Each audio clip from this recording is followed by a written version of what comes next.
Olá, meus irmãos, hoje é segunda-feira, dia 1º de fevereiro. Nós estamos meditando o Evangelho que está em Marcos capítulo 5, os versículos de 1 a 20. E o Evangelho nos diz: naquele tempo, Jesus e seus discípulos chegaram ao outro lado do mar da região dos Gadarenos. Logo que saiu da barca, um homem possuído por um espírito impuro, saindo do cemitério, foi ao seu encontro. O homem morava no meio dos túmulos e ninguém conseguia amarrá-lo, nem mesmo com correntes. Muitas vezes tinha sido amarrado com algemas e correntes, mas ele arrebentava as correntes e quebrava as algemas, e ninguém era capaz de dominá-lo.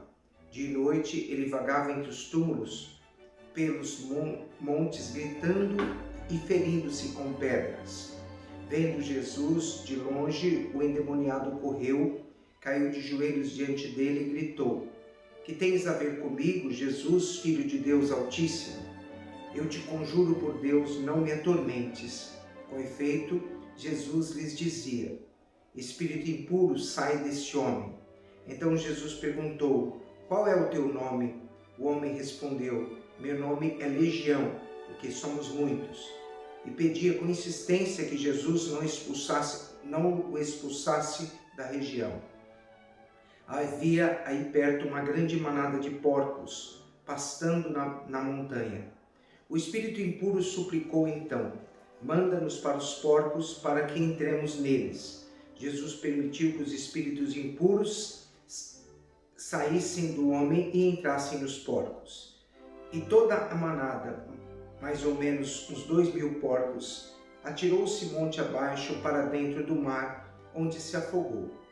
Os homens que guardavam os porcos saíram correndo e espalharam notícia na cidade e nos campos. E as pessoas foram ver o que havia acontecido. Eles foram até Jesus e viram o endemoniado sentado, vestindo-se e no seu perfeito juízo.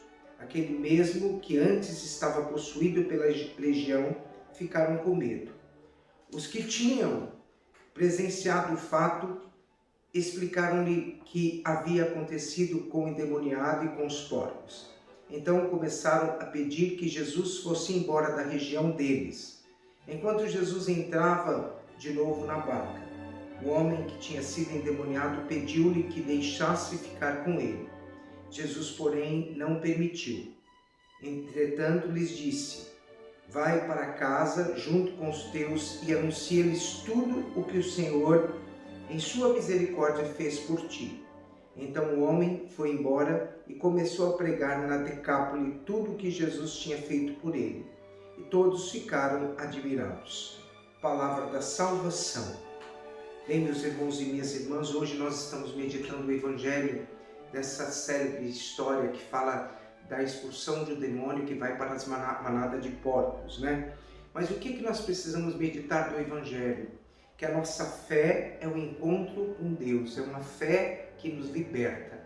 Jesus tem a missão de libertar o homem de todas as prisões da vida dele, e a prisão do demônio, aquele momento que o homem vivia endemoniado, mostra o senhorio e o poder que Jesus tem na vida daquele personagem que representa todos os endemoniados que muitas vezes estão ali à margem da sociedade.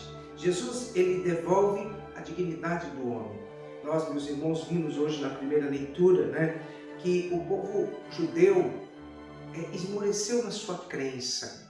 E hoje nós somos convidados a reforçar essa crença em Jesus. A leitura que nós acabamos de ouvir na carta aos Hebreus diz que nós devemos resgatar aquela imagem, aquela experiência real com Deus na nossa vida e colocar Jesus no caminho certo. O homem, ele é liberto, mas há um questionamento. Diante dos porcos e diante dos homens, quem muitas vezes nós escolhemos? Às vezes escolhemos o poder, escolhemos o dinheiro, escolhemos a vaidade, escolhemos os bens em vez de ser a criatura humana. E Jesus vem para libertar o homem e coloca o homem acima de todas as coisas. O homem vale muito mais para Deus do que qualquer coisa existente nesse mundo. Como nós devemos pensar no Evangelho, né? Nós, às vezes, escolhemos o mundo e o homem fica de lado. O que nós precisamos pensar? Qual que é o valor que o homem tem para nós? Qual é o valor que eu tenho para Deus? Você que está aqui me ouvindo, quantas pessoas me procuram às vezes e falam que estão esmorecendo na sua fé, que estão desanimadas, que estão tristes, que estão passando por dificuldades. Muitas vezes elas duvidam, né? Duvidam do poder que Deus tem para elas. E eu digo para vocês, nós valemos mais do que todas as coisas para Deus. O teu valor é imensurável, o teu valor é importantíssimo para Deus. Coloque-se na presença de Deus e lembre do teu valor. E lembre-se que não há nada no mundo que vale mais para Deus do que você, do que a tua própria história, do que a tua própria vida. Louvado seja nosso Senhor Jesus Cristo.